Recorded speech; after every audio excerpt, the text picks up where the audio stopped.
Welcome, friends, to another edition of Economic Update, a weekly program devoted to the economic dimensions of our lives, our jobs, our incomes, our debts, those of our children and those coming down the road to confront us in the near and distant futures.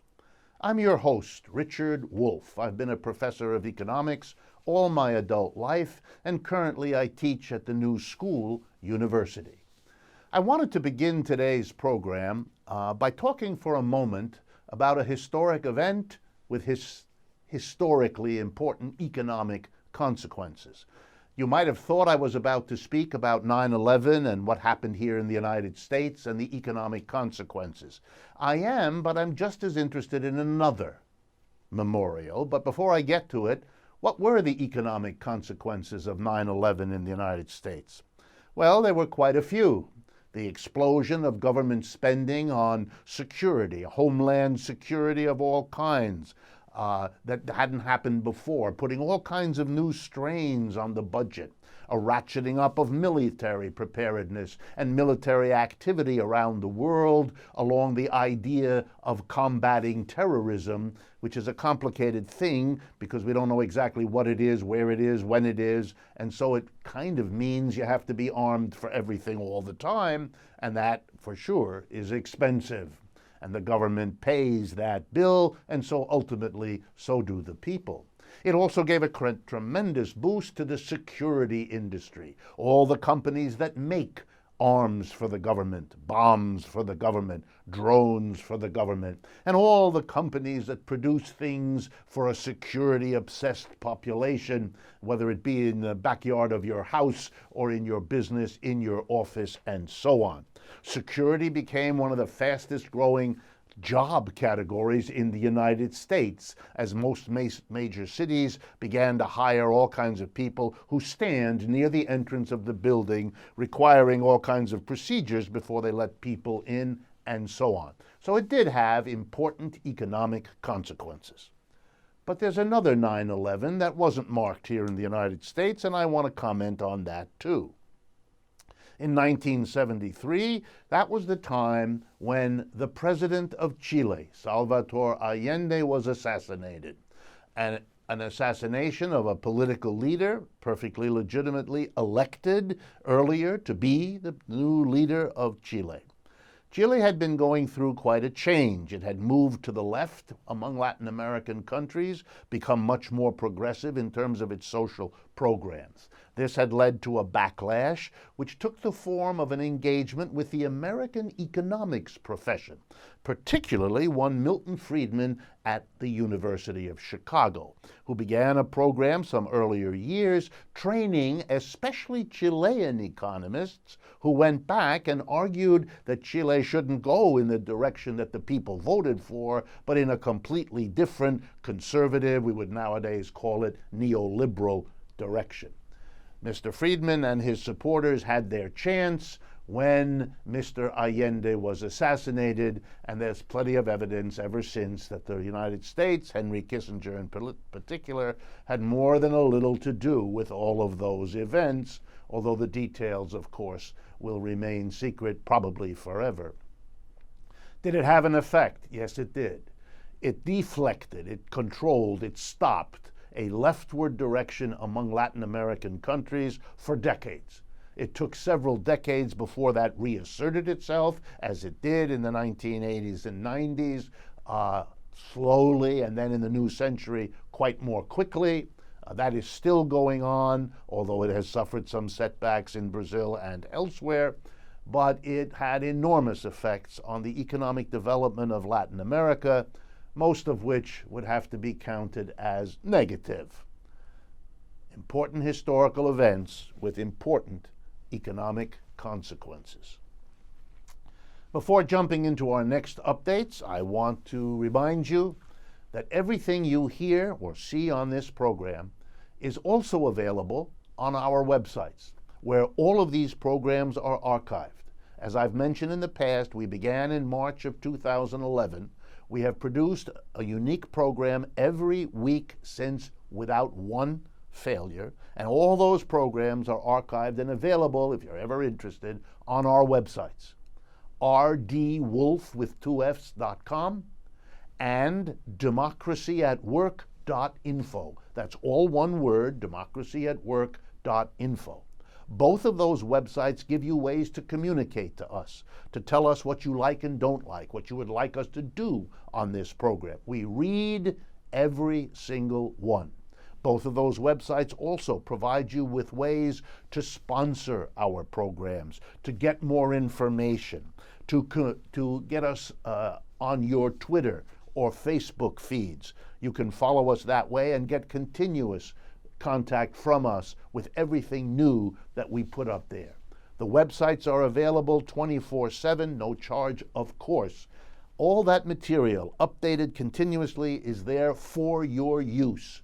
We ask you to partner with us. If these programs are interesting, share them. That would be the best partnership we can imagine with all of you. I will come back with a few words later. Let's jump right in.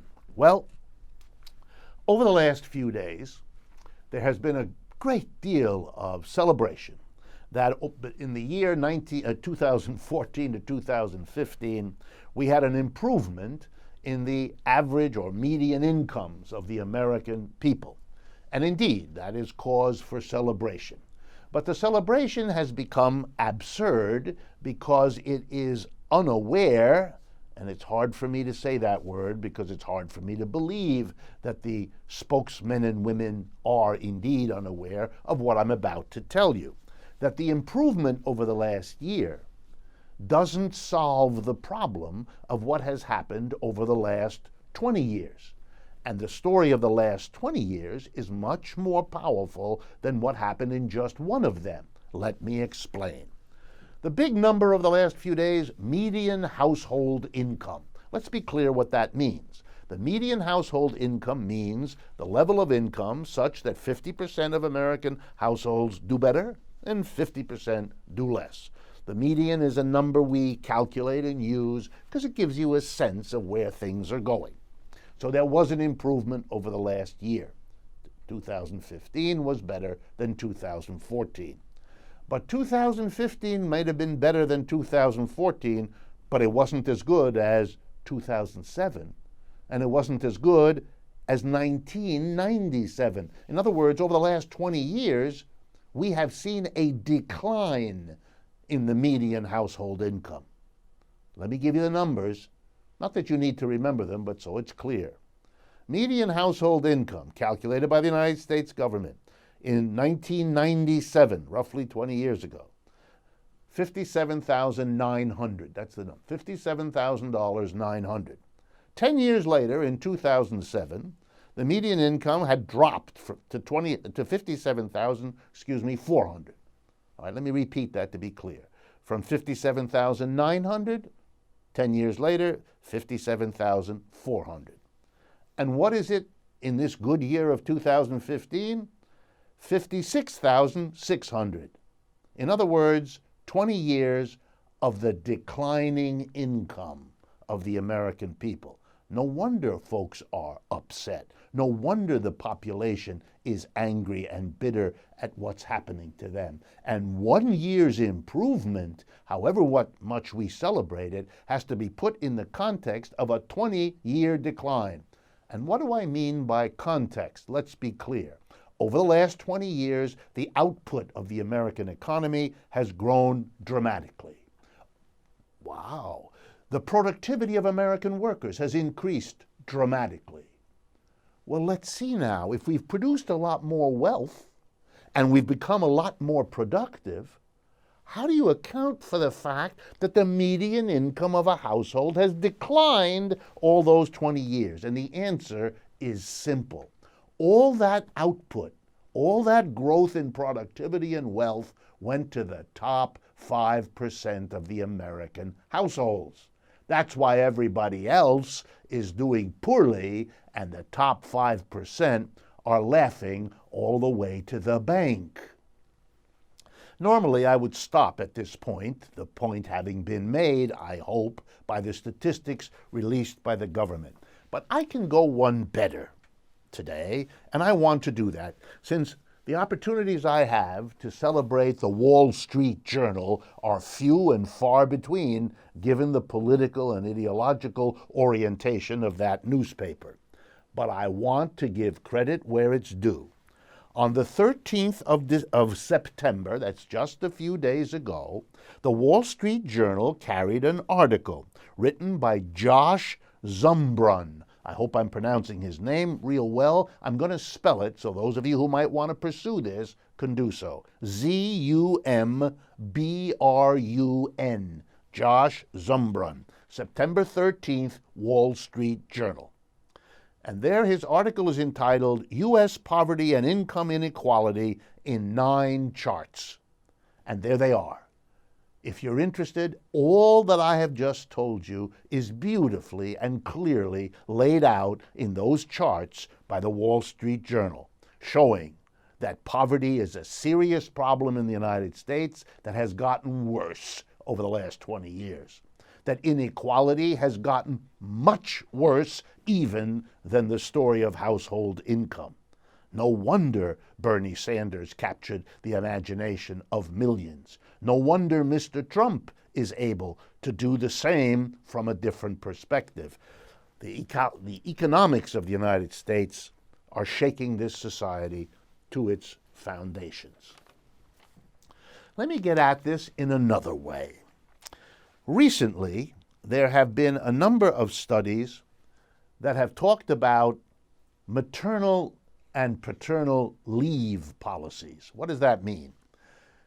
Governments around the world pass laws that impose on employers the obligation to do something for their workers when those workers have a new child. They give birth to a baby or they adopt a child. And the 35 countries whose laws are reviewed by the OECD, a very important and prestigious international organization that I cite often. It's the Organization for Economic Cooperation and Development. They keep track of the 35 mostly wealthier countries in the world. How do we look, we here in the United States, when it comes to family leave, parents and children? The answer is, out of 35, we rank the worst. Let me do that again. Out of 1 to 35, we are number 35, the United States, because basically we don't mandate maternal, paternal, mother and father, getting a leave for a few weeks, a few months, to take care of newborn children or newly adopted children. Every other country surveyed, which includes poor countries like Slovenia and Mexico and so on, do better than we do. Long overdue, this shameful reality of a wealthy country not providing what its fellow countries, most of whom are much less wealthy, see fit to do. This is so grotesque that both Mrs. Clinton and Mr. Trump, the two major party candidates, have said something in recent weeks about it. They are both in favor of providing some paid leave for new parents. But here again, like with that statistic about rising income, before you applaud, hear me out. Mr. Trump has proposed 6 weeks of paid leave for a new child. Mrs. Clinton has proposed 12 weeks. What is the average for the 35 countries followed by the OECD? What's the average amount of paid weeks those countries give out? Ready? 54 weeks. That's right. We mandate none. The other countries mandate an average of 54. And our pioneering major candidates can come up with the number 6 and 12. It's hard for me to take this seriously.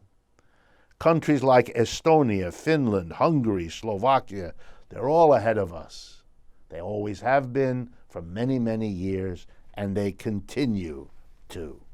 Here in the United States, The United States government spends less on child care and preschool than in most developed countries.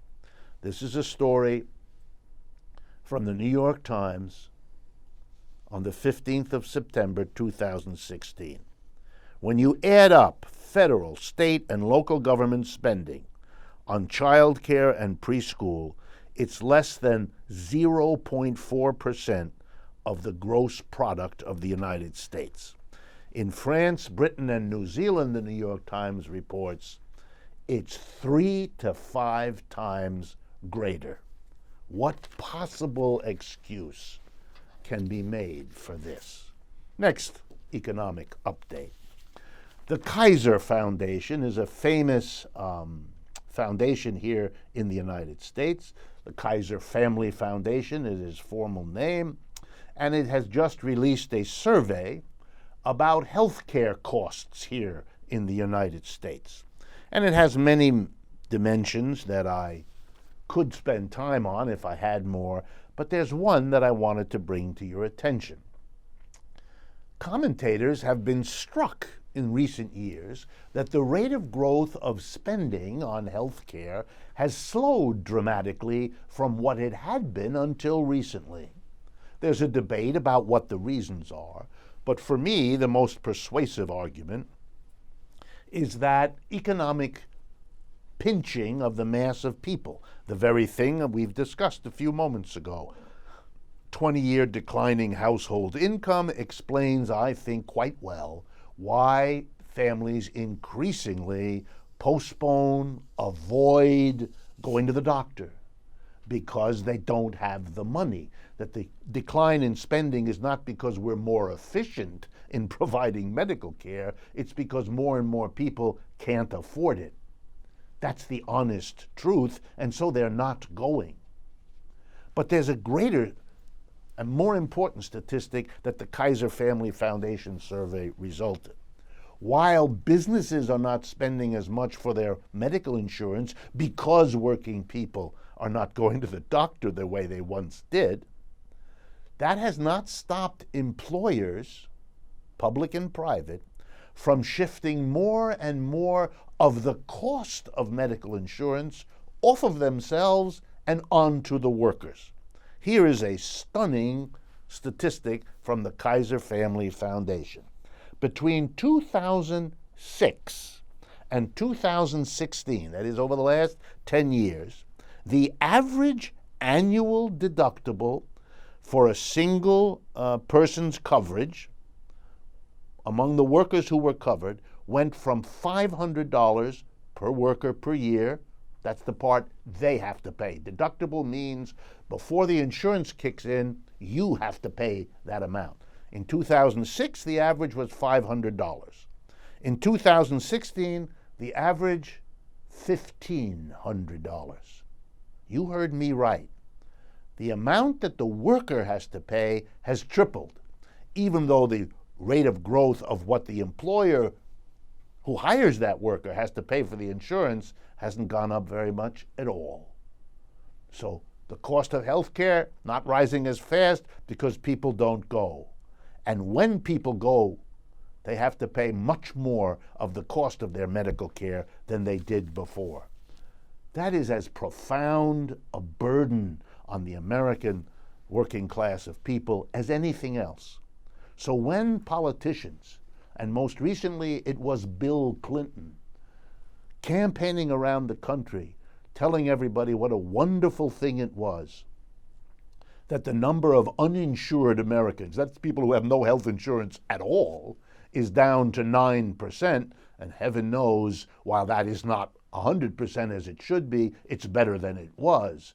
This is a way of focusing on one of the few statistics that's a little better to distract attention from the statistic that is stunning.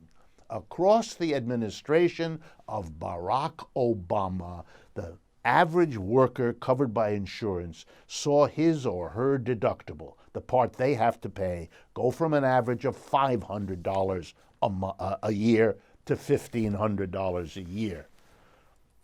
What comment could I make? The next update comes with a groan. Why? because you hear this so often. So I don't tell you about it very often, but every now and then it's so gross that it needs a mention. This one has to do with a man named Jose Manuel Barroso. He recently retired from being the head of the European Commission. That's basically the institution that governs all of Europe, an economic area that has more population and produces more wealth each year than does the United States. Okay, he quit that job. And by the way, while he was the head of the European Commission, that was the time when they imposed austerity on Europe. This program in which the banks bring us to the edge of disaster in 2008, the government is asked to bail them out. It does. It borrows a lot of money to do that. And then it says to the mass of people, we borrowed a lot of money to bail out the banks. You're going to have to make good the economic situation, help us to lower our deficits because they went up so much to bail out the banks, so that the mass of people have less in the government services, have higher taxes to pay to reimburse the government for all it spent to bail out the banks. As if that weren't bad enough, Mr. Barroso was also in charge of the European government when it savaged the Greek economy in recent times, something that we have documented on this program repeatedly. So this is a man who is not well beloved. By the way, before he became head of the European Commission, he was the former Portuguese prime minister, a powerful European politician. Why am I telling you all this? Well, this last week it was announced that he's taking a new job. And I wanted to share with you what Jose Manuel Barroso's new job is. He took a job as a banker with Goldman Sachs. Uh-oh. This is another example of musical chairs. Musical chairs being top levels of government and top levels of banks and other multinational corporations. You wear one hat for a few years, then you wear another. You behave nicely while you're the government supposedly monitoring and controlling these companies. If you do it nicely, they'll hire you at astronomical salaries as soon as your government job is done. 140,000 people have already signed petitions in Europe denouncing this charade. The French president, François Hollande, said the following: "This may be legally possible, but it is morally unacceptable." I can't add to that. I can only say he's not the first, he's not the last. We see that all the time, and it tells you that the problem of our modern economy is not a debate between the government, is it big business? Because the difference between those two has long since been erased. These are the same people. In fact, it's a little hard to keep track of which particular hat they're wearing, nor does it matter. Last item that I have time for today is a response to something some of you have sent in. You wanted me to talk about Social Security because you've heard that there are attacks on Social Security. You're right. And that there are criticisms of Social Security, that somehow we don't need it, or we don't need so much of it, or it isn't that important, or we would be better off without it, etc. So the question that many of you asked was just how many Americans get Social Security, particularly people over 65 who are the major group of beneficiaries in America. How important is it to them? What difference would it make if we didn't have it? So here's what I did. I went to a research group in Washington, D.C. that has helped me often. I have been very appreciative of the work they do. They're called the Center on Budget and Policy Priorities. You can find out all about them by going to cbpp.org, CBPP, Center for Budget and Policy Priorities. Here's what I learned when I inquired about the Americans depending on Social Security. Here we go. Simple statistics summarized. What percentage of the American people rely on Social Security for more than 50% of their annual income? Let me repeat that. How many Americans over 65, elderly folks, how many of them need Social Security for at least half or more of what they live on? The answer? 65%.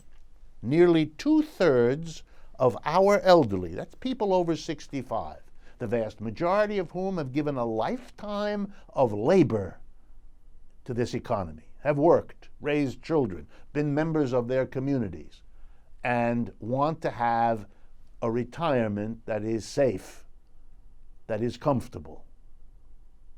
You took away, if you did, in this country, Social Security from the mass of elderly people, 2/3 of them would see their income drop by half or more. Let me go even further. I asked the question, how many Americans rely on Social Security, which is very little, $11,000, $12,000 a year is what the average is. Very hard to live on. Puts you right in the horror of poverty in America. If you go, how many Americans rely on Social Security, poverty level income, for 100% of their income? Ready? 1/4, 25% of all Americans rely on Social Security for everything. What in the world would happen to them?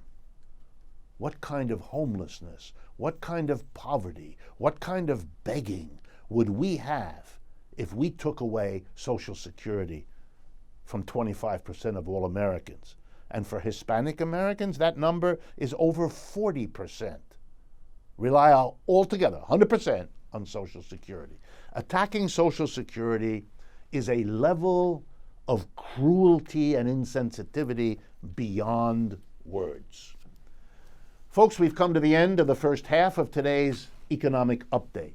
Please stay with us. We will be back in a very short time with what I believe you will find to be an extraordinarily important and interesting interview on worker co-ops, those that were formed in Argentina, those that are forming in Cuba, the whole phenomena by an expert, Peter Panis, whom I will introduce to you immediately after the break. Stay with us.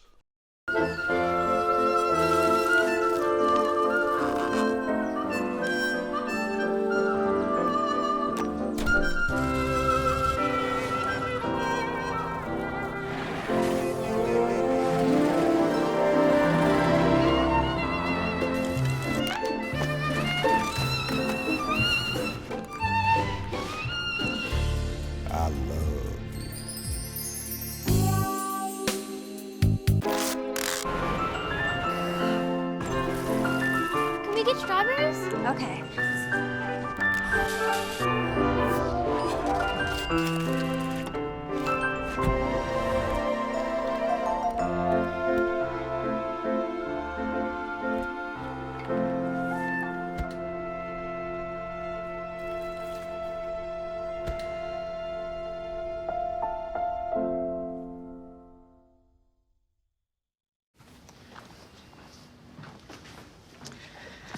All right, I know this isn't any fun to talk about, but we should. Okay, so who's gonna do what? I'll pack the dead batteries. Great. I'll only put what I don't need into a duffel bag. Perfect. That's totally unhelpful. No problem. Meanwhile, I will try to comfort everyone by speaking in a calm voice. And I'll try to get the generator going without any gas. Oh, let's not forget the cell phones, which probably won't work. Right. And who is going to handle supplies? I can forget to do a list for us. Thanks, pal. Well, I think we couldn't be any less prepared. I'm proud of you guys. Talk to your kids about who to call, where to meet, what to pack. Visit ready.gov/kids for tips and information. It's me, Artie. Come see what I I collected from the creative galaxy in my idea box. Transform your world. Will you help me make art? Before you throw it away, Hey, I have an idea. think outside the box. Go be amazing! Give your cardboard box another life. Recycle. Welcome back, friends, to the second half of Economic Update for this middle of September 2016. Well, I think we have something extraordinarily important and interesting for all of you. I am going to introduce to you now Peter Panis. He's a professor emeritus of political science at the Graduate Center of the City University of New York and also of York College, which is a unit within the City University of New York. He has published many things. He's been a specialist on political science in the Western Hemisphere and more social science broadly. But what brings him to us is that he has been studying worker cooperatives as an alternative labor movement, as an alternative way to organize an economy for many years, looking at worker co-ops in the United States, South America, and Europe, but with special attention to the experiments in Argentina that have been so important and influential. He remains active in the CUNY Faculty and Staff Union's International Committee. Peter, welcome to the program. Thank you for having me. Before I even launch into questions, let me hold up here for everyone to see the new book that Peter has written and published by Zed Press, and it's called Cooperatives Confront Capitalism. The subtitle, Challenging the Neoliberal Economy, Peter Panis. So if what you are about to hear is of interest, here's a book that will allow you to follow in much more detail some of the studies that Peter has achieved. All right, let me begin with the biggest questions and we can get into it from there. Why do you think worker co-ops should confront capitalism? Why are they a challenge to the neoliberal economy? I guess I'm asking you in a way, why have you spent so much of your time and energy studying them? It was in 2002, I was taking a plane to Argentina, and I was going to look at the alternative Argentine labor federations, the CTA, which are a progressive federation opposed to the kind of Argentine version of the AFL-CIO, the CGT. And I started thinking that I'd read a few things about the Argentine cooperatives, and it inspired me to change my whole research topic and begin looking at Argentine cooperatives. Why I think they confront capitalism more than the trade union movement is that they go beyond collective bargaining, always looking for the crumbs that fall off the table and taking slowly giving up benefits at the bargaining table. Cooperatives, I think, are a very progressive potential movement, and in that what's interesting about cooperatives is that they appeal to conservatives, to liberals, to radicals, even to anarchists. Why? Because as the workers achieve cooperative status, they begin to develop class consciousness from inside rather than from externally received ideology. And that's what makes them very exciting, because you see before your eyes conservative workers, Peronist workers, who become progressive workers because of the struggle that they have in creating the cooperative. So you would even say, if I'm understanding you, that this is a way, it's not only an alternative to the conventional trade union or labor union, but it's more successful in even what the conventional labor unions had hoped to do, which is to develop a consciousness that makes people sympathetic to, engage in labor development and labor benefiting social programs. Right. The trade union movement really accepts the capitalist class as the engine of development.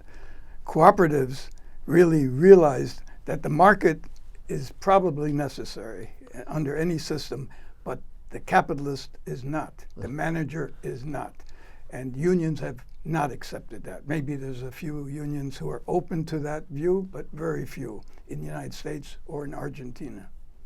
All right, let me ask you then the follow-up question, and let me preface it this way. If I had to pick what question comes into us here from our now 1.2, 1.3 million person audience that we have, it's the following. Is it really possible? Is it really feasible? In other words, it's such a delicious idea, I think, for so many people, as you just said, conservative, liberal, radical, the whole span, that people can't quite believe it's real, that it can actually happen. Now, Argentina had experiments in doing it. Can you tell it? Is it doable? Is it achievable? Have you seen and participated in worker co-ops that have lasted for years and have developed in the way you say you hope they would? Actually, 93%, as I understood it, Argentine cooperatives have longevity. Very few go defunct because the workers are willing to sacrifice when the economy goes down, the wages go down collectively. When the economy and they goes decide up, that for themselves. They decide that collectively for themselves. So that the Argentine cooperative movement embodies not just steel companies, auto manufacturers, hotels, healthcare facilities, restaurants, bakeries, you name it. Argentine workers have shown that they can run almost anything without owners and managers. They reskill themselves. They spend a lot of time retraining. And the important thing is they make the decisions on pay collectively and on investment collectively. So it's always a rational collective decision. And the fact of the matter is that 93% of these cooperatives that were formed back at the beginning of this century have survived. Well, you know, if that's true, I should tell my listeners that's a much better percentage than capitalist enterprises. They don't survive at that rate. So you're telling me not only that they can do it, but that they have a better success rate over time, which means there's a very powerful implication that a human being, a man or a woman, who goes to work in a worker co-op has a better and more secure job than a person who goes to work for a conventional capitalist employer. Right. And to be fired from a co-op, you have to really be derelict and have proven yourself incapable of doing the work. So it can't be an arbitrary firing as under a normal oligarchic, hierarchical capitalist firm. So there's a collective spirit. Now, cooperatives have struggles because it's hard for them to get loans from private banks. So they really need state help, state intervention, and that's where Argentina comes in very importantly. Tell us about what were the co-ops able to get in the way of state aid? Argentina has expropriation laws embedded in their constitution, just like our Fifth Amendment, which says nor can private property be expropriated without for public use without just compensation. They have the exact same clause in their 17th article of their constitution. So in Argentina, several provinces and the capital of Buenos Aires have intervened on behalf of the workers and expropriated factories where the owners have run away or defaulted or created fake bankruptcies. This is very common in Argentina, so they can invest in horses, women, and wine, which is often what happens. So this is very important. The other shoe has not dropped in Argentina, and that is the expropriation is there, but the money has not been forthcoming because one house in the national legislature has supported it and the other, the Senate, has not. So they're a bit in the legal limbo, but meantime, they continue working, they continue struggling through the court system, the commercial court system, and they continue to work. And the important thing is that they have a really popular following. In public opinion polls, the cooperatives are seen very in a very positive light as compared to people on welfare, quote unquote, and the piqueteros who don't have jobs and demonstrate in the streets. Cooperatives are seen as hardworking proletarians who are just trying to survive and are taking over a factory that really they're trying to not take but keep. To keep it going. To keep it going because they're the capital formation people for the last 20, 30 years in many cases. So they have a very strong positive residue in the Argentine general population. But they still can't get financial help, capital help. That's why they need, under the Kirchners, the social welfare ministry, they've begun to give small subsidies for retraining, for health benefits, for technology resources. However, it's not been sufficient, and they sometimes have to go through hoops to get aid from the ministry. Ministry of Economics has been AWOL, but the Ministry of Labor has been involved, and the Ministry of Social Welfare has been involved.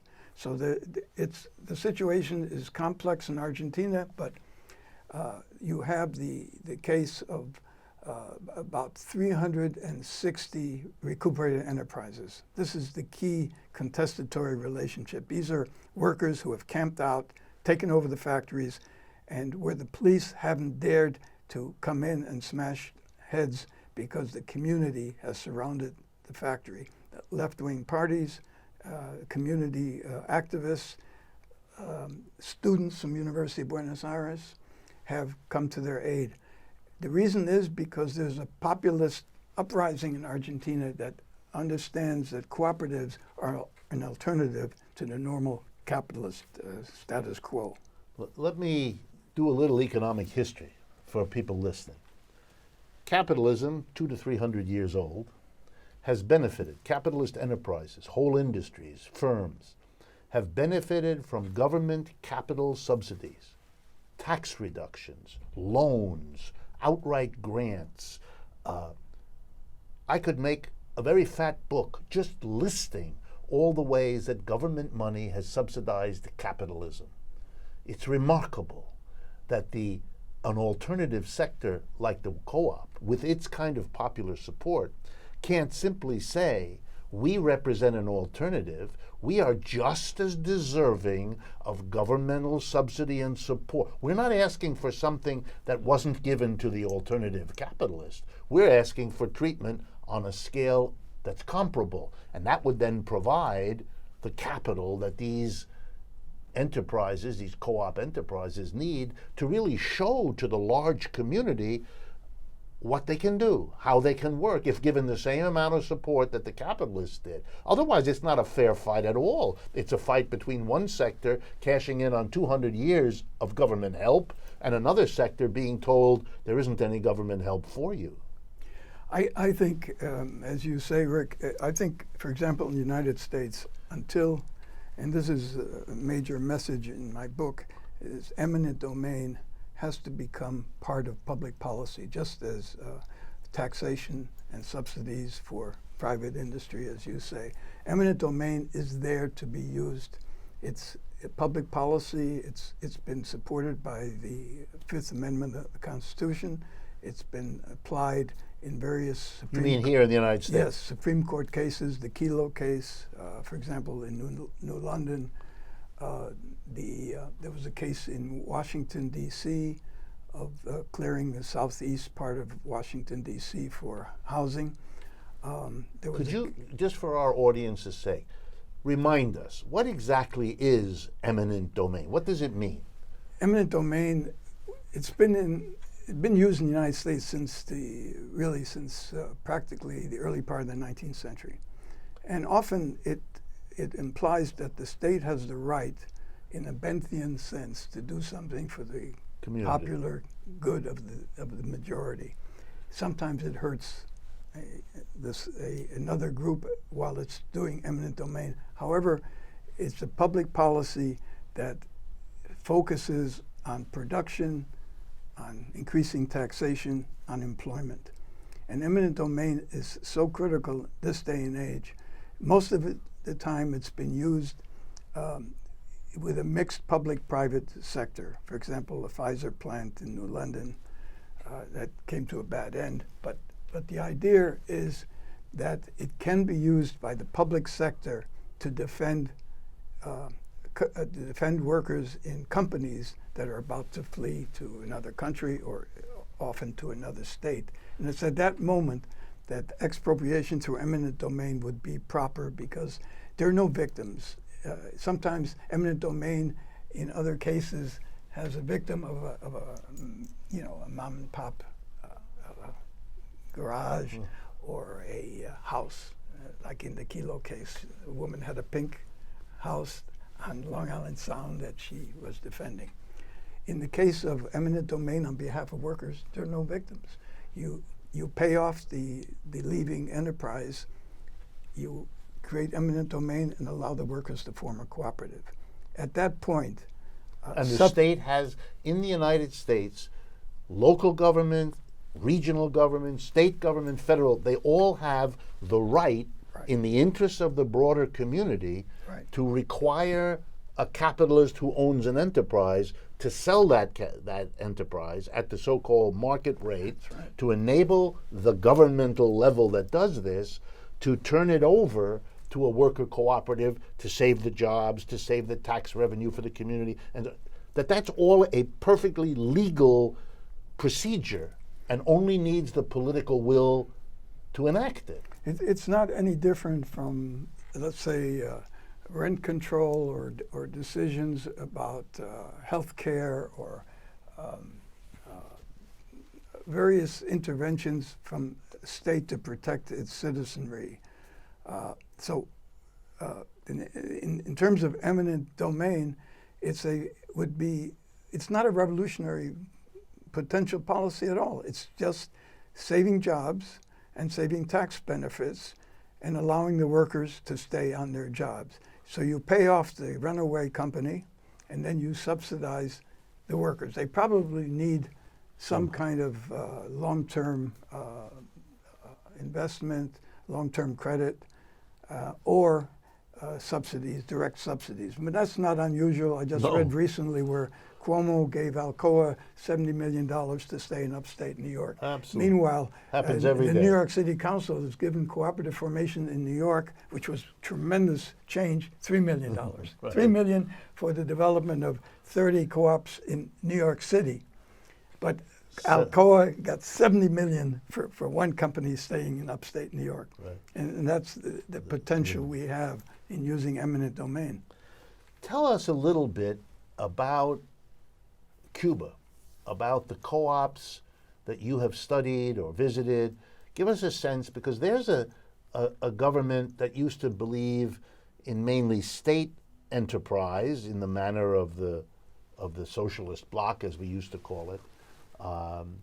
Argentina was never part of that, so this is a different kind of society, but seems also to be finding its way towards the development of co-ops. Tell us a little bit about that. Yeah, the Sixth Party, Communist Party Congress came up with a new lineamientos, new guidelines, and I think they have five clauses, 5 articles in the new guidelines that deal explicitly with cooperatives. So under Raúl, successor to Fidel, a youngster, I think is only 85, have decided that cooperatives are not only good for production, but they're the right thing to do because they can emancipate the Cuban working class. There's been an acceptance in Cuba slowly that the Cuban trade union movement has been not the representative of worker grievances, but it's been more sort of like the Stakanovites, those who produce,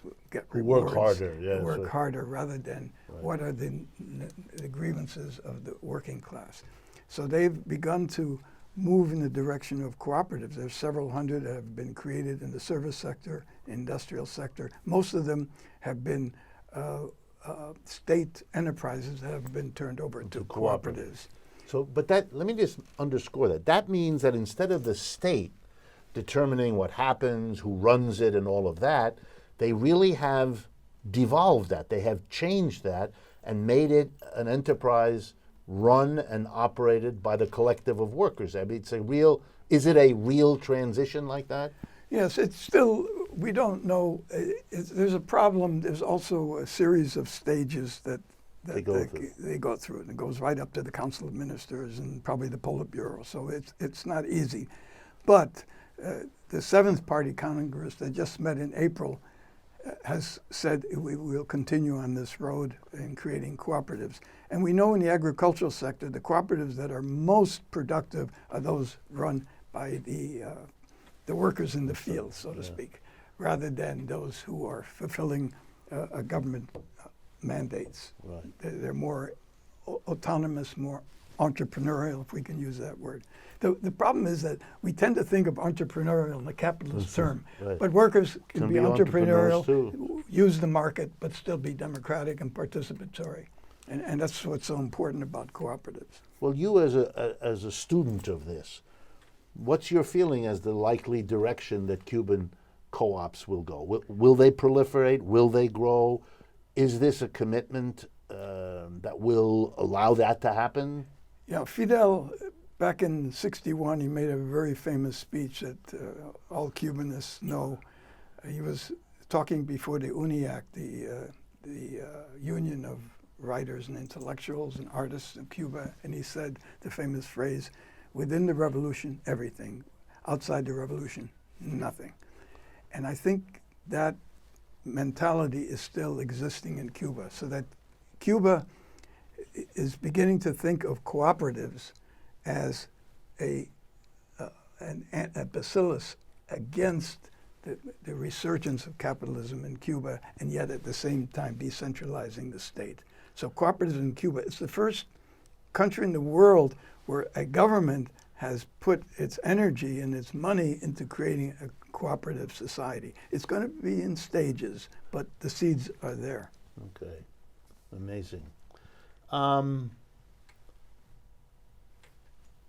Do you think a cooperative sector of the American economy is developing now?